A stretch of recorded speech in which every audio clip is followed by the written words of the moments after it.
Bonjour, j'ai le plaisir d'accueillir Marjorie Malbert. Vous êtes une jeune créatrice d'entreprise. Votre entreprise s'appelle WeSportYou. On va en parler un petit peu plus en détail tout à l'heure. À vos côtés, Chan Loudi. Donc, vous êtes vice-président du CJE, le Centre des jeunes entreprises.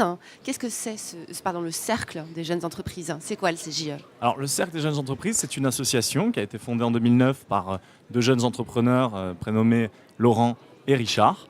Et c'est une association qui fédère aujourd'hui 3000 chefs d'entreprise, journalistes, blogueurs, influenceurs, etc. Et qui se réunit, qui organise des événements networking et informatifs de manière régulière, une fois tous les 3 mois à peu près. Et il y a eu également les CJE Awards en 2012, donc, qui ont récompensé des startups et des entreprises avec des prix et de l'argent à la clé, et également des prestations offertes. Le but, c'est quoi? C'est du réseautage, du business Alors, il y a plusieurs missions. Le CJE, donc, qui est le Cercle des jeunes entreprises, auparavant Cercle des jeunes entrepreneurs, c'est une association qui a pour but déjà de propager de l'info. Par exemple, on a fait des événements thématiques, par exemple chez Allianz, LinkedIn, etc. Il y a tout un tas de partenaires. Donc, il y a une thématique avec une table ronde où les gens viennent et apprennent des choses. Et il y a également une connotation, une composante, je dirais, networking très prononcée, parce qu'il y a toujours, à l'issue de la table ronde, un networking ou avec un cocktail, dînatoire, etc., avec des prestataires qui sont là, des partenaires, et où tout le monde se rencontre, parce que le but du CJE, c'est vraiment faire en sorte que les entrepreneurs qui sont là, qui viennent dans ces soirées, puissent se rencontrer, créer des synergies entre eux, et accéder à ce qu'on appelle aussi la sérendipité, c'est-à-dire le fait de côtoyer pas mal de monde permet d'avoir des idées nouvelles, etc., et de décloisonner l'entrepreneur qui souvent peut pâtir un petit peu de sa solitude. Alors, justement, parmi les membres du CJE, il y a Marjorie, si je ne m'abuse. Bonjour. Alors, Marjorie, donc, vous avez créé votre entreprise WeSportYou. Est-ce que vous pouvez nous parler un petit peu de votre activité? Oui, bien sûr. Donc, j'ai créé WeSportYou il y a 1 an. WeSportYou, c'est une agence en communication et en management par le sport. L'objectif de WeSportYou, c'est d'accompagner et de conseiller d'une part les établissements d'enseignement supérieur et d'autre part les entreprises et les collectivités à s'inspirer du sport et de ses enseignements pour gagner en performance.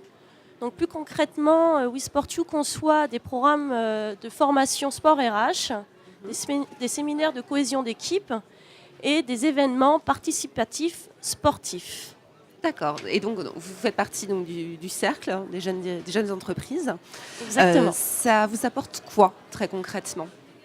Alors, le cercle m'apporte déjà la possibilité de rencontrer d'autres entrepreneurs qui sont dans le même cas que moi, qui ont des contraintes, en tout cas des problématiques similaires, d'améliorer mon réseau, de pouvoir sortir de mon cercle actuel.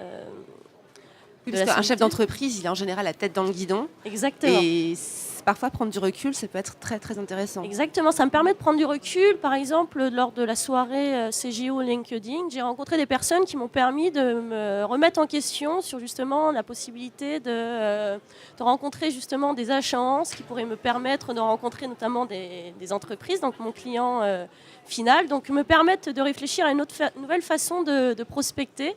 Et je trouve que c'est intéressant de pouvoir justement avoir ce recul de personnes qui ne sont pas du tout dans mon secteur d'activité, me donner des conseils. Et en ça, je pense que c'est une très bonne chose. Vous avez créé toute seule ou vous avez des associés?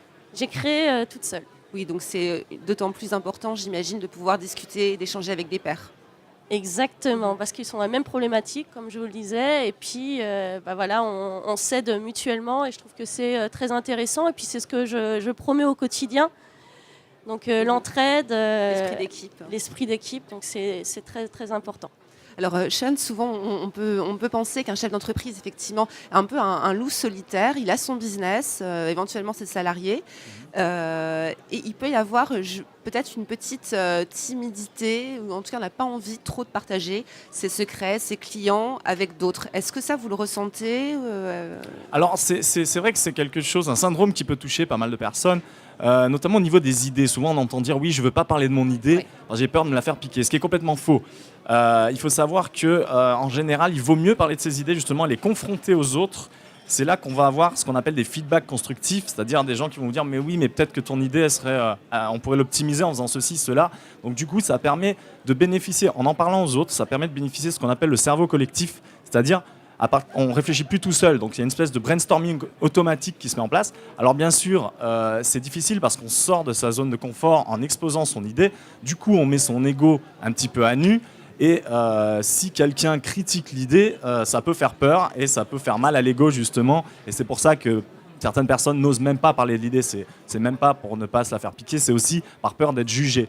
Donc le conseil que je pourrais donner, c'est vraiment parler de vos idées, etc. Sauf si c'est vraiment quelque chose qui est brevetable et qui est et dont il ne faut pas parler sur une très courte période. Mais sinon, parlez de vos idées. Par contre, prenez le leadership. C'est-à-dire, ne parlez pas de vos idées en ne faisant rien derrière.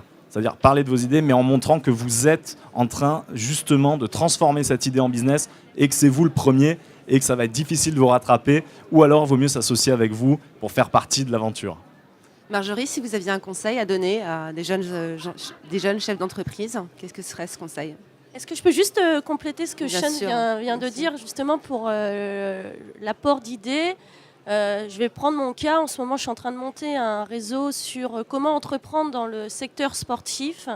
Et aujourd'hui, c'est au stade d'idées, mais plus j'en parle autour de moi, et notamment dans le cercle, plus on me donne des idées de comment faire et arriver justement à développer mon projet. Et je trouve que c'est vraiment une bonne chose d'en parler, de ne pas avoir vraiment peur d'exposer son idée, parce que les gens sont vraiment là pour nous aider. Et comme me disait Sean, le temps qui nous rattrape, il y a une petite marge. Donc c'est très important de pouvoir en parler et de se libérer de ce qu'on peut avoir en soi. D'accord. Voilà. Un autre conseil, éventuellement ? Alors, je vais continuer dans la même perspective. Entreprendre, n'ayez pas peur de mettre en avant vos projets, de vous lancer et de vous écouter. Et voilà, il faut prendre des risques et ça paie à un moment donné. Voilà. Et suivre son intuition, comme disait beaucoup Steve Jobs. Suivre son intuition parce que l'intuition, en général, ça vous guide, ça vous permet d'identifier vos valeurs et du coup, vous êtes beaucoup plus puissant quand vous êtes en cohérence avec vos valeurs que quand vous allez à l'encontre de celles-ci. Voilà, ce serait le conseil. Merci beaucoup à tous les deux. Merci beaucoup. Merci à vous.